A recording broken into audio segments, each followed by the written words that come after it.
नमस्कार दोस्तों, महाभारत से जुड़ा हुआ हमारा आज का ये वीडियो बहुत ही ज़्यादा इम्पोर्टेंट है। इसलिए आप लोगों से हाथ जोड़कर विनती है कि इस वीडियो को अंत तक ज़रूर देखना और इसके बाद ही आप कोई कमेंट या टिप्पणी करना, तभी आपको वीडियो समझ में आएगा। महाभारत, इसके बारे में शायद ही कोई ऐसा इंसान होगा जिसने एक बार भी महाभारत का नाम नहीं सुना होगा। दोस्तों, महाभारत का युद्ध सच्चाई के लिए लड़ा जाने वाला इस पृथ्वी के इतिहास का सबसे बड़ा युद्ध था, जिसमें करोड़ों लोगों ने अपनी जान गंवा दी एक नए युग की स्थापना के लिए। सोचो, इतना महान इतिहास होने के बावजूद भी इतने सारे कन्फ्यूजन दुनिया में महाभारत को लेकर फैले हुए हैं। आपको बताता हूँ कि बहुत सारे लोग महाभारत के सबसे प्रसिद्ध पात्र कर्ण को मानते हैं कि वह सबसे अच्छे थे। वह कहीं से भी कमज़ोर नहीं थे और बहुत ही ज़्यादा पावरफुल थे, और ऐसे लोग अपने आप को कर्ण का फॉलोवर बोलते हैं। और बहुत सारे लोग ये मानते हैं कि अर्जुन से बड़ा कोई ताकतवर नहीं था।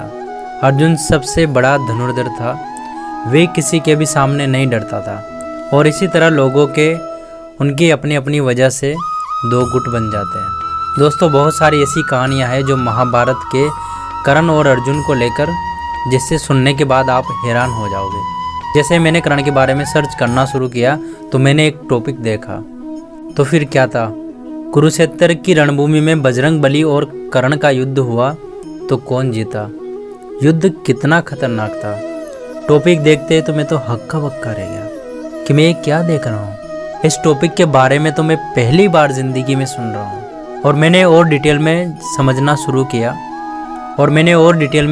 शुरू किया तो पाया कि इस टॉपिक के ऊपर तो बहुत सारा कन्फ्यूजन इंटरनेट पर फैला हुआ है।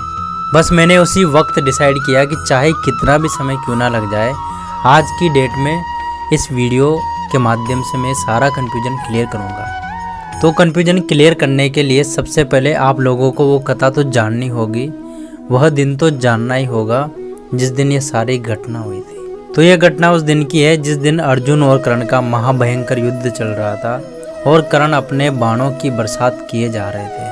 उनमें से बहुत सारे बाण श्री कृष्ण को भी लग रहे थे, जिसकी वजह श्री कृष्ण को चोट आ रही थी। बजरंगबली, जो कि उस रथ की ध्वजा पर बैठे हुए थे, तो वह यह सब कुछ होते हुए देख रहे थे। बहुत सारे लोग यह नहीं जानते कि अर्जुन के रथ पर बजरंगबली भी रथ पर सवार थे, लेकिन मैं आपको बता दूं कि अर्जुन के रथ के ऊपर एक ध्वजा लगी हुई थी। उस ध्वजा में बजरंगबली साक्षात विराजमान थे। श्री कृष्ण को चोट लग रही थी कर्ण के बाणों से, तो बजरंगबली को बिल्कुल भी देखा नहीं जा रहा था कि कैसे उनके इष्ट को चोट पहुंचाई जा रही है। अचानक से दूसरी तरफ कर्ण ने एक बहुत ही ताकतवर तीर निकाला और अर्जुन के ऊपर प्रहार कर दिया। वह बाण अर्जुन को ना लगकर श्री कृष्ण को जा लगा और उनका कवच टूट गया। कर्ण ने दूसरी बार फिर से वही ताकत के साथ अर्जुन पर तीर चलाया, लेकिन वह बाण फिर से कृष्ण को लग गया और इस बार उनके बाएं हाथ में चोट आ गई। जैसे बजरंगबली ने यह नज़ारा देखा तो बजरंगबली ने इतनी जोरों की गर्जना की कि मानो पूरा ब्रह्मांड उनकी गर्जना से गूंज उठा। बजरंगबली अपना विकराल रूप लेकर जैसे सामने आए तो कौरवों की लाखों की सेना ऐसा दुम दबाकर रण को छोड़कर ऐसी भागी कि जैसे पलटकर कभी कुरुक्षेत्र में लौटेगी नहीं। बजरंगबली काफ़ी ज़्यादा क्रोधित हो चुके थे और जैसे मानो कर्ण के ऊपर अपनी गदा का प्रहार करने वाले थे।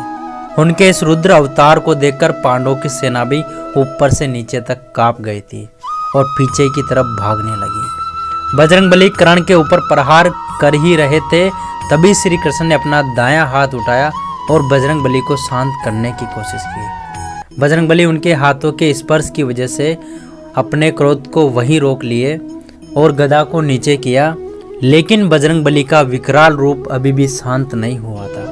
उनके इस रुद्र रूप को देखकर कर्ण का सारथी ऊपर से नीचे तक जोरों से कांप रहा था और कर्ण के हाथों से धनुष बाण नीचे गिर चुके थे।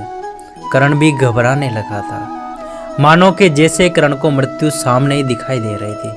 अभी बजरंगबली का क्रोध सिर्फ ऊपर से ही शांत हुआ था, लेकिन अंदर से ज्वालामुखी की तरह उबाल मार रहा था। उनकी पूंछ आसमान में लहरा रही थी और उनकी दोनों मुट्ठियां जोर से बंद, और बजरंगबली लगातार अपने दांतों को किटकिटा रहे थे। उनके इस स्वरूप को देखकर श्री कृष्ण ने बजरंगबली को शांत करने की कोशिश की, लेकिन बजरंगबली शांत नहीं हुए। कर्ण कांप उठा। वैसे ही श्री कृष्ण ने बोला, शांत हो जा हनुमान, यह त्रेता युग नहीं है, यहाँ पर कोई भी आपके क्रोध को सहन नहीं कर पाएगा। यह सही समय नहीं है। अगर तुम इसी तरह से क्रोधित होते रहे तो कर्ण तुम्हारी दृष्टि से ही भस्म हो जाएगा। श्री कृष्ण कहते हैं कि शांत हो जाओ, मैं कहता हूँ बैठ जाओ, मैं ठीक हूँ। श्री कृष्ण ने इस तरह से दबाव डालने के बाद बजरंगबली शांत हुए और वापस बैठ गए और कुछ ही समय बाद उस दिन वाले युद्ध की समाप्ति भी हो गई। इस आर्टिकल को जब मैंने पढ़ा, इसके ऊपर रिसर्च किया तो बहुत ज़्यादा हैरानी हुई कि अगर यह सचमुच में सही है तो कितना भयंकर मंजर रहा होगा, कितना डरावना रहा होगा। मैं कह रहा हूँ कि सचमुच अगर हुआ होगा, क्योंकि ये कंफर्म नहीं है पूरी तरह से। तो आइए इस कथा को डीप में समझने की कोशिश करते हैं। इस कथा में कितनी सच्चाई है, आपको क्या लगता है, मैं आपको समझाने की कोशिश करता हूँ। सबसे पहली बात, जब कर्ण अर्जुन के ऊपर तीर का प्रहार कर रहे थे तो बहुत सारे तीर श्री कृष्ण को भी लग रहे थे। चलो हम मान लेते हैं कि बहुत सारे एक साथ तीर चलाए जा रहे होंगे, तो कुछ तीर श्री कृष्ण को लग रहे होंगे, क्योंकि तीरों की मात्रा थोड़ी ज़्यादा मात्रा में थी। जैसे हम थोड़ा इस प्रसंग में आगे बढ़े तो इसमें बताया है कि कर्ण ने एक ताकतवर तीर से अर्जुन के ऊपर प्रहार किया और वह तीर अर्जुन को ना लगकर श्री कृष्ण के कवच पर जा लगा, जिससे श्री कृष्ण का कवच टूटकर नीचे गिर गया। आप सोच सकते हैं कि कर्ण का इस तरह से निशाना चुकेगा किसी भी तरह से पॉसिबल नहीं था। कर्ण जो इतिहास के सबसे बड़े धनुर्धर में से एक माने जाते हैं, उनका इस तरह से निशाना चुकेगा कि वो एक योद्धा को ना लगकर उनके सारथी को लग जाए। मुझे नहीं लगता एक घड़ी के लिए भी पॉसिबल नहीं है। हम गलती से सोच भी लेते हैं कि दूसरी बार कर्ण ने जब बाण उठाया और फिर से अर्जुन के ऊपर प्रहार किया और दूसरी बार फिर से महाबली कर्ण का निशाना चूकेगा, यह नहीं हो सकता। यहीं पर यह प्रश्न मुझे थोड़ा गलत सा लगा। अब इसके बाद बजरंगबली की बात करेंगे। जब बजरंगबली ऐसे भगवान माने जाते हैं जिन्होंने कभी भी अपनी शक्ति का दिखावा नहीं किया, चाहे कैसी भी परिस्थिति आ गई हो, लेकिन बजरंगबली ने कभी भी अपना आपा नहीं खोया। बजरंगबली के अंदर इतनी शक्ति थी कि वो चाहते तो एक ही क्षण के अंदर लंका के साथ रावण को भी ध्वस्त कर दिए होते, क्योंकि बजरंगबली किसी और के नहीं, महादेव के रुद्र अवतार में से एक थे। जी हाँ, लेकिन बजरंगबली ने ऐसा नहीं किया। अपनी शक्तियों का दिखावा कभी नहीं किया, अपना आपा कभी भी नहीं खोया, क्योंकि वह अपने इष्ट, अपने भगवान की ख्याति को बनाए रखना चाहते थे। वह कभी भी ऐसा नहीं कर सकते जिनकी वजह से उनके ईश्वर, उनके भगवान श्री राम, उनके श्री कृष्ण की ख्याति कम हो। इसी वजह से उन्होंने कभी भी ऐसा कोई कार्य ही नहीं किया जिनकी वजह से उनके इष्ट, उनके भगवान को किसी भी प्रकार से सर नीचा करना पड़े। बजरंगबली को आज भी पूरी दुनिया में उनकी सिंप्लिसिटी, उनके इंटेलिजेंस और उनकी कंट्रोलिंग पावर की वजह से जानती है। यहाँ पर यह प्रश्न बिल्कुल ही गलत हो जाता है। मैं मान ही नहीं सकता कि बजरंगबली ने भगवान श्री कृष्ण के सामने कुछ भी ऐसा किया होगा। भगवान को भी सभी लोगों के सामने अपने भक्तों से ऐसी ऊंची आवाज़ में बात नहीं करनी पड़ी होगी। यह प्रश्न क्या पूरी कथा पढ़ते पढ़ते मुझे बड़ा अजीब सा महसूस हुआ। बड़ा ही दुख हुआ कि आज इस दुनिया में इस तरह की बातें हुई है। अब क्या बताऊं। दूसरी तरफ लोग ये भी कहते हैं कि महाभारत या तो लोगों ने सुना है या पढ़ा है या फिर टीवी में देखा है, किसी ने भी अपनी आंखों से थोड़ी देखा है। अब भाई ऐसी ऐसी चीज़ें सुने देखे तो बड़ा दुख होता है। मैंने तो अपनी राय बता दी, लोगों की भी कहीं राय बता दी। अब आप अपनी राय बता दीजिए, आपको क्या लगता है, क्या रहा होगा, यह कमेंट सेक्शन में ज़रूर बताएं।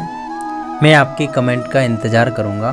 अगर अभी तक आप इस वीडियो को देख रहे हैं तो वीडियो को लाइक करें और कमेंट करके ज़रूर बताएं। और अगर आप पहली बार हमारे चैनल पे आए हो तो हमारे चैनल को सब्सक्राइब करें और बेल आइकन को प्रेस करें और वीडियो को शेयर करें। तो मिलते हैं एक और नई वीडियो के साथ में, तब तक सब अपना ख्याल रखिएगा। Thank you so much.